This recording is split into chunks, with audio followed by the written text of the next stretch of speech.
আসসালামু আলাইকুম প্রিয় ভিউয়ার্স, আপনারা দেখছেন আকন্দের গাছ বা আকন।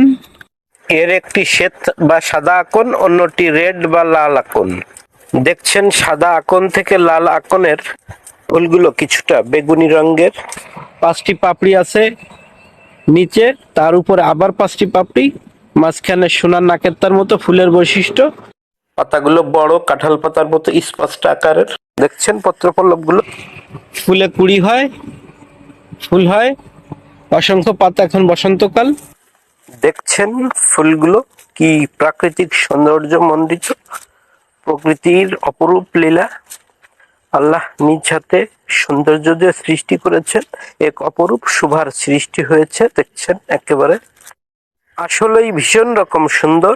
প্রকৃতির জন্য অপরূপ রূপের ছোঁয়া দিয়ে এই ফুলগুলোকে নিজ হাতে সৃষ্টি করেছেন, যা এখানকার প্রকৃতিকে বৈচিত্র্যময় করে তুলেছে।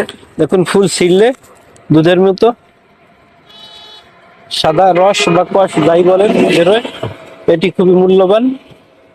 দেখছেন ফুলটি, এই পাতাও দেখুন, পাতা ছিঁড়লে বা ভাঙলে দেখছেন সাদা দুধের মতো রস বা কোয়াশ বের হয়।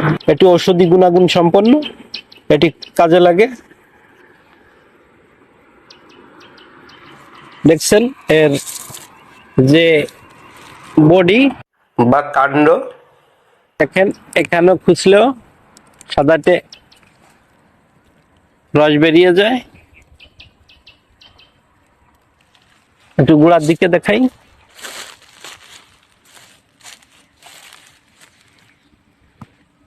দেখুন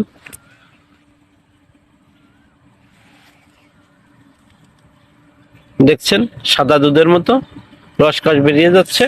এটি খুবই উপকারী। গোড়া থেকে দেখুন।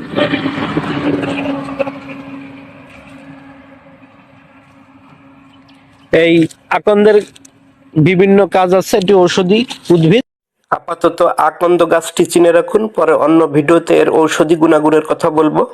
ফুলগুলো কত সুন্দর। আপনারা মহাসড়কের পাশ থেকে প্রাকৃতিকভাবে জন্ম নেয়া এই আকন্দের গাছ, পাতা ও ফুল সংগ্রহ করতে পারবেন এবং বিভিন্ন রোগের ঔষধ হিসেবে ব্যবহার করতে পারবেন। কেননা এই আকন্দের গাছগুলো রাস্তার পাশে প্রাকৃতিকভাবেই জন্ম নেয় এবং বসন্তকালে এর ফুল ফোটে, যেগুলো খুবই নজর কাড়ে, কারণ এই সময় গাছের পাতা ভর্তি থাকে এবং গাছ পূর্ণাঙ্গ বয়স্ক রূপে প্রস্ফুটিত হয়।